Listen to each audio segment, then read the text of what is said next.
नमस्ते। मेरा नाम संजीता महापात्र है। मैं राउरकेला उड़ीसा की रहने वाली हूँ। इस बार यूपीएससी 2019 का जो रिजल्ट आया उसमें मेरा रैंक 10 है। मैं राउरकेला में ही पली बड़ी हूँ, वहीं से मैंने स्कूलिंग करी। मेरे पापा is a small time businessman, mother housewife हैं। मेरी एक बड़ी बहन है जो भेल में नौकरी करती हैं। आईएएस बनने का सपना बचपन का ही था, तो वो धीरे धीरे बढ़ता गया एंड कॉलेज में मैंने मैकेनिकल इंजीनियरिंग करी है। 2012 पास आउट हूँ मैं मैकेनिकल इंजीनियरिंग। उसके बाद मैंने Rourkela steel plant, steel authority of India limited, वहाँ नौकरी की 5 साल। 2018 में मैंने वहाँ से रिजाइन किया, फिर स्टेट पीएससी दिया था, ओडिशा पब्लिक सर्विस कमीशन। उसमें मेरा रैंक 2 आया था। उसके बाद नेक्स्ट ईयर यूपीएससी का रिजल्ट आया और उसमें आई सिक्योर्ड रैंक। मेरा स्ट्रैटेजी पढ़ने का जो था, हमेशा से मैंने बहुत अर्ली स्टार्ट किया था। मैंने कोई कोचिंग नहीं करी है, मैंने सेल्फ स्टडी करी है कम्प्लीटली। मेरा ऑप्शनल सोशियोलॉजी है, उसके लिए मैंने 3 मंथ्स का एक क्रैश कोर्स टाइप ऑफ किया था उपेंद्र गौर से। और उसके बाद मैंने बाकी जीएस की तैयारी, ऐसे की तैयारी, वो सब खुद से ही करी थी। मैं कॉलेज टाइम से ही न्यूज़पेपर रेगुलरली पढ़ती थी, वो मेरी एक आदत बन गई थी। कॉलेज खत्म होने के बाद जॉब शुरू हुआ और जॉब के साथ साथ मैंने पढ़ाई चालू की थी। मैंने एनसीईआरटीज पढ़ना, बेसिक बुक्स पढ़ना, बिकॉज मेरे पास कोई गाइडेंस नहीं था, कोई पीयर ग्रुप नहीं था। जो आप यूजुअली छोटे शहरों में ये दिक्कत आती है कि पीयर ग्रुप हमें मिल नहीं पाता। तो इस टाइम पे इंटरनेट मेरा बहुत बड़ा साथी बना था। मैंने वहां से बहुत रिसर्च करा। मुझे सबसे ज्यादा टाइम ये जानने में लग गया कि कौन से बुक्स पढूं, कहाँ से पढूं। अपने सोर्सेस को कंसाइज किया मैंने। पहले क्या करती थी, बहुत सारी चीजें बहुत सारी जगह से पढ़ने की कोशिश करती थी, जो अल्टीमेटली हेल्प नहीं करता था। और फिर धीरे धीरे मुझे पता चला कि इस टॉपिक के लिए मैंने ये पढ़ना है और उसके बाद उसे बार बार रिवाइज करना। तो मैंने अपना नैरो डाउन किया पढ़ाई। उसके बाद 2018 में मुझे लगा कि नहीं, मुझे अभी काम का प्रेशर, आप जैसे ही बढ़ते जाते हो काम में बढ़ता ही जाता है। तो मुझसे लगा कि अब जब मेरा सपना है ही कि मुझे यूपीएससी की तैयारी करनी है, तो बहुत मुश्किल से मैंने ये डिसीजन लिया कि मुझे रिजाइन करना है। और मैंने अपना पूरा टाइम 1 डेढ़ साल का लगाया कंप्लीटली पढ़ाई में। और उसके बाद मैं कभी ये नहीं देखती थी कि कितने घंटे मुझे पढ़ाई करनी है।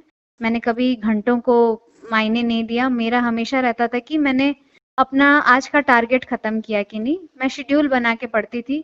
मैं शादीशुदा हूँ, तो घर के छोटे छोटे काम रहते हैं, तो मैं 9 से 9 12 घंटे 18 घंटे एक साथ बैठ के नहीं पढ़ सकती। मुझे काम भी कुछ कुछ रहता ही है, ज्यादा ना हो पर थोड़े बहुत काम घर के रहते हैं। तो उसके लिए मैं हमेशा ये करती थी कि आज मैंने ये सब्जेक्ट कंप्लीट करना है, आज मैंने इतने आंसर्स लिखने हैं, आज मैंने इतने टेस्ट सीरीज सॉल्व करने हैं। तो वो एक छोटा छोटा टारगेट लेके, ताकि एक हफ्ते में एक बड़ा सा टारगेट कंप्लीट हो जाए, एक महीने में मेरा और एक बड़ा टारगेट कंप्लीट हो जाए, वो हमेशा मेरा रहता था दिमाग में। तो यही थी मेरी जर्नी प्रिपरेशन की। और ऑप्शनल को काफ़ी इम्पोर्टेंस दिया मैंने, उसके लिए स्पेसिफिक टाइम अलॉट करती थी। मुझे मेरा ऑप्शनल बहुत पसंद था। सब पूछते हैं कि मैकेनिकल इंजीनियरिंग के बाद सोशियोलॉजी क्यों, बट मुझे वो सब्जेक्ट आई कुड कनेक्ट, मुझे वो समझ आया। मुझे लगा कि मैं इसमें लिख सकती हूँ और मुझे समझ आ रहा था। तो अगर कोई सब्जेक्ट आप चूज करें, उससे आप कनेक्ट होना बहुत ज़रूरी है आपका। यही थी मेरी स्ट्रैटेजी। ये मेरा 5th अटेम्प्ट था। 3 अटेम्प्ट्स मैंने कॉलेज के टाइम पे दिए थे, जब मुझे कोई भी आइडिया नहीं था कि क्या होता है। मैंने प्रीलिम्स भी नहीं क्वालिफाई किया था। 4th अटेम्प्ट में मैंने मेंस लिखा था, वो मेरा नौकरी के बाद सीरियस अटेम्प्ट था। और 5th अटेम्प्ट ये जो मेरा फाइनल अभी हुआ। मेरा ये 5th अटेम्प्ट था यूपीएससी में, जिसमें मैंने फाइनली रैंक सिक्योर किया। मेरे पहले 4 अटेम्प्ट में जो गलतियां थी, पहले 2 अटेम्प्ट गलतियों की वजह से नहीं, मेरे प्रिपरेशन की वजह से थी। क्योंकि ना मुझे सिलेबस, बुक्स, लिस्ट, कहाँ से क्या पढ़ना है, कुछ आइडिया ही नहीं था। और मैं कॉलेज में थी, सीरियसनेस भी काफ़ी कम थी तब। तो मैंने उस हिसाब से नहीं दिया था, बिकॉज यूपीएससी क्या होता है, उसके इम्पोर्टेंस क्या होती है। आप जब दिल्ली पहुंचते हो तो आपको वो माहौल ही ऐसा मिल जाता है कि आपको समझ आ जाता है कि कहाँ से क्या करना है। वो चीज मुझे पहले नहीं पता चली।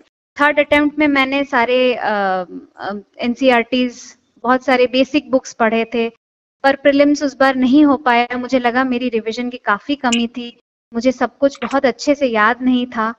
फोर्थ अटेम्प्ट में मैंने ये किया था, क्योंकि ना मैंने इतनी बार एनसीईआरटीज पढ़ रखी थी, मेरे लिए एनसीईआरटीज काफी इंपॉर्टेंट थी, मुझे काफी हेल्प मिली। सबका अपना अपना होता है, बट एनसीईआरटीज मैंने बहुत ही डिटेल से पढ़ा था, बिकॉज मेरे पास तभी वही रिसोर्सेज थे। दैट वाज जो ऑनलाइन ई पाठशाला से मैं डाउनलोड करके एनसीईआरटीज पढ़ती थी, और उसे मैंने काफी बार रिवाइज किया है। और फाइनली मैंने उसको फाइनल रिवीजन के लिए एक 2-3 पेज के पतले पेपर में मेन की पॉइंट्स जो यूजुअली प्रीलिम्स में पूछते हैं, एक वर्ड डाल देते हैं और उसके 4 ऑप्शंस, वो करा था। और फोर्थ अटेम्प्ट में मैंने सबसे इंपॉर्टेंट चीज करी थी, मैंने बहुत सारे प्रीलिम्स के टेस्ट सीरीज सॉल्व किए थे, जितने अवेलेबल थे। I had made it a point कि दिन में 2-2 3-3 टेस्ट सीरीज सॉल्व करना है। एग्जाम के एक 15-20 दिन पहले मेरा वही फोकस रहता था, कि उससे आपको एक आइडिया आ जाता है कि एलिमिनेशन कैसे करना है। प्रीलिम्स काफी ट्रिकी हो गया है because of all this, but अगर आपका बेस एनसीईआरटी वाला बेस, करंट अफेयर्स आप कैसे पढ़े ना, इतने सारे रिसोर्सेज आ गए हैं मार्केट में, इंटरनेट में, आप 2-3 जगह से पढ़ो, फिर आपको पता चल जाएगा कि कहाँ से बहुत सारे क्वेश्चन करंट अफेयर्स रिपीटेटिव है, तो आप फिर उससे पता लगाइएगा कि कौन सा करंट अफेयर्स एक या 2 सोर्सेज से नैरो डाउन करिए और उसी को पढ़िए। मेरा जीएस का ये स्ट्रैटेजी था, मैं हमेशा हिंदू बहुत डिलीजेंटली पढ़ती थी, मुझे वो अच्छा लगता था। सब कहते हैं आजकल बहुत कंसाइज नोट्स मिल जा रहे हैं, बट मुझे लगता है कि आपको पेपर रीडिंग से जो आती है अंडरस्टैंडिंग, वो आपको कंसाइज नोट्स उससे आपको नहीं समझ आएगा। तो try to develop that habit. मैंने जीएस के 4 अलग अलग कॉपीज बना लिए थे। मैं हमेशा जो भी पढ़ती थी उसको उसी टॉपिक के अंडर लिख लेती थी, बट उसको ऐसे लिखना है कि ऐसे की तरह नहीं लिखना है, पॉइंट वाइज लिखना है, कि अगर मेंस में ये क्वेश्चन आता है तो मैं डायरेक्टली यहाँ से उसको उठा के चिपका सकूं। धीरे धीरे ये जो मैंने नोट्स बनाने का सिलसिला है ना, ये 1 साल में नहीं हुआ, ये काफी टाइम लगा टू मेक कंसाइज नोट्स। आप हमेशा ये याद रखिए कि ये बहुत जल्दी ऐसे एक दिन में होने वाला चीज नहीं है, ये आप मैच्योरिटी डेवलप करते हो धीरे धीरे, जैसे आप प्रैक्टिस करते जाते हो। तो कंसाइज नोट्स बनाओ, और नोट्स ऐसे होने चाहिए कि आप उसको अपने एग्जाम के पहले रिवाइज करके जा सको। मेरे फोर्थ अटेम्प्ट में जो मेंस था, मैंने उसमें क्वालिफाई नहीं किया, और मेरा सबसे बड़ा उसमें प्रॉब्लम यही था कि मैं अपने नोट्स इतने अच्छे से जो पूरे साल बनाए रिवाइज कर नहीं पाई। तो that was my learning point कि मुझे अगली बार से ऐसे नोट्स बनाने हैं जो मैं रिवाइज कर सकूं, नहीं तो मेरी मेहनत का कोई मतलब नहीं है। ऐसे को हम हमेशा भूल जाते हैं या ज्यादा इंपॉर्टेंस नहीं देते हैं, बट मुझे लगता है it's a very contributing factor. उसके लिए आप मैंने हमेशा से प्रीलिम्स के तुरंत बाद ही ऐसे का एक टेस्ट सीरीज ज्वाइन किया, ताकि मुझे इवैल्यूएशन हो और पता चले कि मैं सही लिख रही गलत लिख रही हूँ। तो आप कंटिन्यूअसली हर हफ्ते 2-2 ऐसे भी लिखो, तो बाय द टाइम आप मेंस लिखने जाते हो आपकी बहुत अच्छी प्रैक्टिस हो जाती है, और मुझे ये काफी हेल्प किया था। बाकी अगर किसी की इंग्लिश वीक है, किसी को डेवलप करना है, तो काफी सारे अवेलेबल हैं इंटरनेट में material, you can focus on that. Third is optional. Optional के लिए हर दिन मैं प्रीलिम्स से पहले मैं 1 महीना, बीच में प्रीलिम्स का पहले 1 महीना मैं पूरा छोड़ती थी सिर्फ रिविजन के लिए। उसके पहले तक मैं हमेशा optional second half of my day 2-3 घंटे ऑप्शनल पढ़ती थी, वो मेरा हमेशा फोकस रहता था। सुबह जीएस 1 2 3 में rotate, second half is optional GS 4। GS 4 मेरा कांस्टेंट था।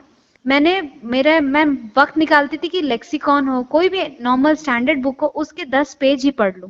हमेशा हर दिन एथिक्स का टच रहना चाहिए, क्योंकि ना एथिक्स पेपर बहुत अच्छा पेपर होता है अगर आप अच्छे से स्कोर कर सको तो।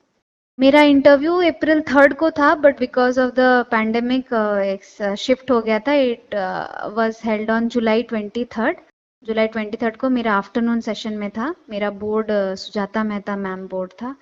मैंने इतने सालों तक, जो भी यूपीएस एस्पिरेंट होता है उसके लिए इंटरव्यू एक बहुत बड़ी चीज होती है, तो मैंने भी बहुत सालों से बहुत सपने बना रखे थे कि इंटरव्यू में ये बोलूंगी, वो बोलूंगी, ऐसे बोलूंगी। बट बहुत ही अलग और यूनिक सा इंटरव्यू था, बिकॉज ऑफ हमने फेस मास्क पहन रखा था, शील्ड पहन रखा था, ग्लव्स पहन रखे थे, तो दिक्कत हो रही थी काफी बात करने में, फॉग हो जा रहा था। बट स्टिल फाइनली मैं वहां थी। और पूरा जो बोर्ड होता है बहुत प्रोफेशनल बोर्ड होता है। दे आस्क यू क्वेश्चन जिसके आंसर आपको आते हैं। वो आपको ग्रिल करने की कोशिश नहीं करते, वो आपसे जानना चाहते हैं कि अगर एक टॉपिक है, आपका इसमें कितनी अंडरस्टैंडिंग है, आप इसके लिए कुछ नया क्या बता सकते हैं। वो उसी फील्ड में बहुत सालों से काम कर रहे हैं, वो नहीं सोचते कि आप अभी बहुत बड़ा सा कोई बता दोगे कि आप ये कर दोगे वो कर दोगे। They just want a basic understanding. जैसे मुझसे उन्होंने एक बहुत सिंपल सा सवाल पूछा कि चाइल्ड लेबर के अगेंस्ट में हमारे इंडिया में बहुत सारे laws and rules and regulations हैं, पर फिर भी चाइल्ड लेबर कितना रैम्पेंट है। तो आपको क्या लगता है, हमें अपने रूल्स एंड रेगुलेशंस को और ज्यादा स्ट्रिंजेंट बनाना चाहिए, स्ट्रांग बनाना चाहिए, हमें और पेनल्टीज लगानी चाहिए?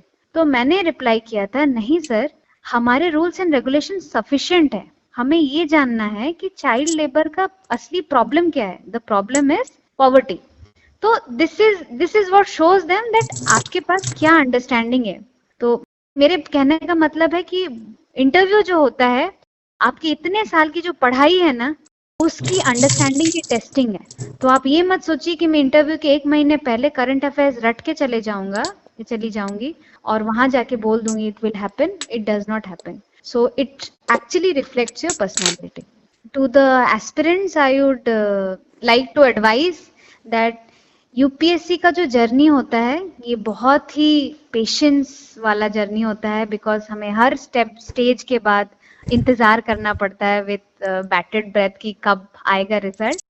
तो आप इस टाइम में अपने पेरेंट्स, फ्रेंड्स, जो भी सपोर्ट सिस्टम है उनके साथ बात करिए, डिप्रेशन में मत जाइए। सेकेंड इस पूरे जर्नी में अगर कोई आपका हमेशा साथ देगा तो वो आप खुद हैं। तो हमेशा सेल्फ मोटिवेटेड रहिए, अपने विल पावर को बहुत स्ट्रांग रखिए।